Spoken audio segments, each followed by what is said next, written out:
Helicopter হয় নাই, flight হয় নাই, গরুর গাড়ি হয় নাই, মোটর সাইকেল হয় নাই, বাইসাইকেল হয় নাই।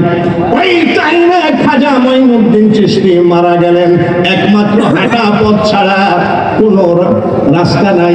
ওই টাইমে আমার খাজা মঈনুদ্দিন চিশতি এমন মার পেটে ছিলেন, জানা যায় ওই টাইমে 16 লক্ষ লোক জমায়েত ছিল।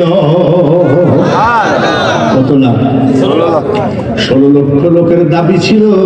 শেষবারের মতো খাজা বাবার মুখের কাপড়টা সরাও একটু দেখি। সরানো হলো।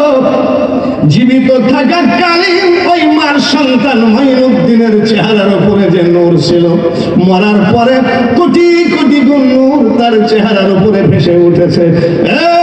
এই টিকিওয়ালারা, এই ভূতিওয়ালারা মনে রাখো, খাজা বাবার এই নূর দেখে আরো 1 লক্ষ হিন্দু ওই জায়গায় মুসলমান হয়ে গেছে।